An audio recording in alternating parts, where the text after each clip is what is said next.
Fight Club a fêté le 15 octobre dernier ses 24 ans. Bon anniversaire à lui. Et il ne lui reste plus qu'un an pour pouvoir essayer de choper DiCaprio. Ce film est presque inracontable sans gâcher l'histoire. Et chaque visionnage nous amène vers des lectures et thématiques différentes. Du coup, plutôt qu'une analyse objective de celui-ci, je vais vous parler de mon expérience de spectateur, de ma découverte du film à aujourd'hui.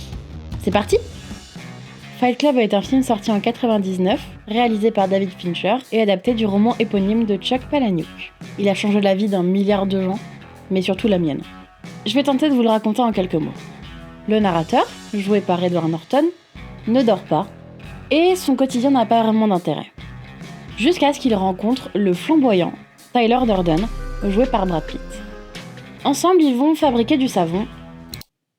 Pas tout à fait. Ensemble, ils vont créer un club d'hommes qui se battent. Pas que non plus. C'est compliqué. Ensemble, ils vont détruire le monde. Je vous ai dit que c'était inracontable. Attention, je n'adhère pas à l'appellation Jack pour le narrateur. Ainsi, et pour rendre plus clair mes propos, j'appellerai Tyler uniquement le personnage de Brad Pitt. Je nommerai le personnage d'Edward Norton le narrateur ou Norton. Au premier visionnage, Fight Club m'est apparu tel un réel coup de poing, tellement tout fonctionne. Du jeu des acteurs à la mise en scène, au mixage son ou au flux de parole continu du narrateur, on n'a pas une seconde de répit et on n'a pas le temps de réaliser ce qu'on regarde. On est emporté et on se laisse guider par le narrateur qui s'engouffre dans une spirale de chaos. J'ai eu la chance de découvrir le film sans qu'on ne m'ait jamais révélé le twist. Étonnant, je sais. Ce qui fait que j'ai eu le loisir de me faire gaslight par Norton, en qui je plaçais toute ma confiance. Jusqu'ici, je pensais regarder un drame romantique, une belle histoire d'amour un peu tragique, entre deux hommes qui se sont trouvés au bon moment, au mauvais moment, on sait pas trop, à un moment. Les opposés qui s'attirent, tout ça, ce type d'histoire. C'est d'ailleurs l'une de mes lectures du film, qui ne tient pas forcément au fil des revisionnages, mais à laquelle je suis plutôt très attachée. Celle du rapport aux autres hommes qu'à Norton, spécifiquement Tyler, et le sous-texte homo-érotique qui en découle. Bah oui, on nous montre deux hommes qui décident d'habiter ensemble après avoir passé un chouette date. Can I stay at your place? Yeah. En plus de ça, ils se rapprochent physiquement. Most of the week we were Ozzy and Harriet. Ils ont créé un club secret d'hommes qui se retrouvent quasi nus dans des caves. No shirts, no shoes. Tout ça pour lutter sur des descriptions quasiment érotiques. Sometimes all you could hear were the flat, hard packing sounds over the yelling. Ils ont des conversations profondes sur leur non-désir d'avoir une femme dans leur vie. You can't get married. I'm wondering if another woman is really the answer we need. Et par-dessus le marché, il y a un réel sous-texte de peur de l'homosexualité et du sida de la part des autres, des outsiders du Fight Club. Si vous trouvez que cette partie est tirée par les cheveux, écoutez Fincher. I love the idea that, we live in a time and place where if you were standing in line somewhere and somebody came by and brandished a gun, that would be frightening, but probably not as frightening as took a test tube filled with blood and spattered you with it. You'd be almost more shocked and horrified by that. I definitely wanted to get in the idea to turn the other cheek thing to this AIDS generation extreme. You don't know where I've been, Lou. Oh my God! Chaque histoire d'amour ayant ses aléas, le leur s'appelle Marla. If I did have a tumor, I'd name it Marla. Marla, jouée par Helena Bonham Carter, gâche tout. She ruined everything. Elle sépare le couple en créant malgré elle un triangle amoureux. Si la relation Norton x Tyler ne tient pas, tout est de sa faute. All of this, the gun, the bombs, the revolution, has got something to do with a girl named Marla Singer. Et puis plus le film avance, plus leur relation bat de l'aile. La relation de Tyler et Norton, pas avec Marla. Norton est laissé sur la touche, visiblement jamais assez bien pour son amant. Bref, avec tout ça sous mon nez, comment aurais-je pu imaginer que cette histoire d'amour était factice ? Oh, elle s'est lancée ! Bravo à elle. Il lui reste un mois pour choper Leonardo DiCaprio. Pas vrai. Une fois tout se révélé, je me suis sentie aussi trahie et perdue que Norton, et je n'avais envie que d'une seule chose, de relancer le film, pour comprendre ce que je venais de voir. Je me posais 1000 questions, et le film ne m'attendait pas. Pourquoi aurait-il fait ça ? Et comment ? Et Tyler ? Et Marla ? Et l'armée qui écoutait Tyler ? Bon, ça fait 5 questions, c'est presque 1000. Tellement de questions que j'en étais totalement abasourdie. Le film fait ça très bien d'ailleurs de nous abasourdir. Car juste avant la révélation, tout monte crescendo. On passe d'un point A, l'accident de voiture, à un point C, la grande révélation, mais en ayant le point B au milieu. qui est la mort de Bob et le pétage de plomb de la secte. Sans qu'on comprenne trop le lien entre tout ça, le narrateur reprend sa longue description à n'en plus finir, on est totalement perdu. Ce qui fait qu'on sait pas du tout où on va, et c'est ça qui est bien. Le film n'attend pas nos réflexions, et il continue sa course vers le 3e acte, où il s'agit alors d'un contre-la-montre entre le narrateur et Tyler. Entre Tyler et lui-même. On reste du côté du narrateur, et on espère qu'il va tout régler et s'en sortir, même si ça a l'air très compliqué, vu que Tyler a vraisemblablement tout prévu. Et du coup, Marla alors, je vous le donne en mille, elle ne gâchait pas tout, elle s'était juste attachée au mauvais garçon. She's just like me for real. Et puis, on a cette fin. La ville explose sur fond de Pixies. Norton et Marla, au milieu, main dans la main. Tyler est enfin parti. Ils peuvent enfin la vivre, leur putain d'histoire. En somme, c'est une belle fin romantique sur arrière-plan du monde. Hein?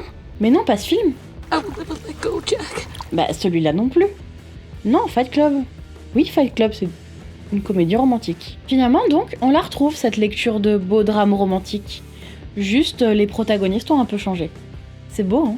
Une fois le film terminé et la télé éteinte, il me restait tellement de questions en suspens. Je n'en revenais toujours pas de m'être fait autant gaslight, et de manière si insidieuse, comme si moi aussi j'avais été recrutée par la secte de Tyler.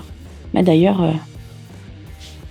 Et surtout, je voulais relancer le film pour voir si le film n'était pas maintenant plus rien sans son twist. C'est avec toutes ces questions que j'ai voulu La seconde fois que j'ai appuyé sur play, je savais où j'allais, et je pouvais alors m'amuser à trouver les indices. On se rend compte que les hallucinations visuelles du début sont l'image de Tyler. On comprend pourquoi le narrateur ne dort pas. Il a un job de nuit. On percute les indices visuels, You have the exact same briefcase. les sous-textes des dialogues. I know this because Tyler knows this. On s'explique les réactions de Marla, Fuck you. les regards de son armée. Tout fait sens. Et ça fait du bien. On se plaît à trouver chaque détail visuel, sonore, double sens. Tellement qu'on en oublie de penser à l'histoire. Et c'est justement de ça que je voulais parler en particulier. Je trouve qu'à bien des égards, Fight Club est un film parfait pour initier quelqu'un au cinéma et lui faire comprendre l'intérêt de ce médium artistique. On se plonge dans Fight Club en se disant Oh super, un film avec Brad Pitt qui se tape. on y retourne en se disant Quoi? Comment j'ai raté ça? et on y retourne en se disant Attends, parce que quand même, il faut saluer la finesse du jeu et des dialogues qui réussissent à déconstruire et à reconstruire continuellement le film et que ça réussisse genre comme une lettre à la poste quoi. 5 étoiles. donc, non seulement le film tient la route et n'est pas plus rien sans son twist, mais également, il nous fait nous rendre compte à quel point il y a tellement d'autres choses auxquelles être attentif dans un film. After you, Mr. Dirt. After you. Bon oui, et l'eau ça mouille, mais parfois c'est bien de le rappeler. Du coup, même si ce film a été pris et repris dans des tas de listes plus ou moins clichés de films à voir avant de mourir, force est de constater qu'il y mérite sa place, tellement Fincher nous y dévoile une maîtrise de mise en scène, pour pas dire une masterclass. Masterclass, elle l'a dit. Le mot est dit. En effet, il nous offre une leçon de cinéma en nous montrant à quel point un film peut bien plus raconter que ce qu'il dit. Avec cette idée en tête, on peut alors appréhender le film pour un 3e, 4e, énième visionnage. On peut décider de le voir pour son histoire frontale, ou bien on peut chercher à analyser, comprendre, décrypter ce qu'on va voir. Moi, c'est comme ça que j'aime. Je vous l'ai dit, j'ai envie de vous parler de mon ressenti et de mes interprétations de plusieurs parties de ce film. Je ne vais pas me pencher sur la critique du consumérisme, celle-ci ayant déjà été décortiquée en long, en large et en travers par plein de gens. Voilà. Et surtout, celle-ci ne m'intéresse pas vraiment. Le propos est porté uniquement par Tyler et Norton. Malheureusement, tout ce qu'ils disent n'est pas vrai. Du moins, la réalité de leurs propos est relative. C'est ça, par contre, qui m'intéresse. Rien n'est vrai. D'ordinaire, je déteste le trope de rien n'est vrai. Celui-ci étant à mon avis paresseux et n'apportant rien à l'histoire. Par ailleurs, dans Fight Club, c'est légèrement différent. Tout n'est pas vrai, mais le narrateur n'est pas fiable. Il dissocie la moitié du temps, il ne sait pas exactement ce qui est vrai ou faux, il le dit lui-même. With insomnia, nothing's real. On ne peut pas croire tout ce qu'il dit. Et au bout de quelques visionnages, on commence à percuter et se rendre compte que, effectivement, tout n'est pas vrai. Et on arrive à en avoir des théories. Ma théorie préférée, c'est que Marla n'est pas vraie. Non, c'est faux. Paper Street. Cette maison se trouve sur Paper Street. Cet élément en lui-même est important. Paper Street, ou rue Papier, est une rue ou route qui apparaît sur les cartes mais n'a jamais été construite. Donc par définition, la maison est dans une rue inexistante. Du coup, pourquoi elle existerait? Tout n'est pas vrai, mais la maison l'est, pas vrai. Du moins, elle n'est physiquement pas vraie. À mon sens, la maison est une représentation allégorique du cerveau du protagoniste. C'est un Mind Palace. Elle est en fait le personnage principal de l'histoire et représente le cerveau dans lequel évoluent les personnalités du narrateur et de Tyler. Elle devient alors le théâtre de leurs conflits internes et croissants. Quand tout va bien, aucun mur ne se dresse entre eux. Au fur et à mesure, des murs et portes s'érigent pour les séparer. Parfois, Tyler essaye de renouer contact avec le narrateur,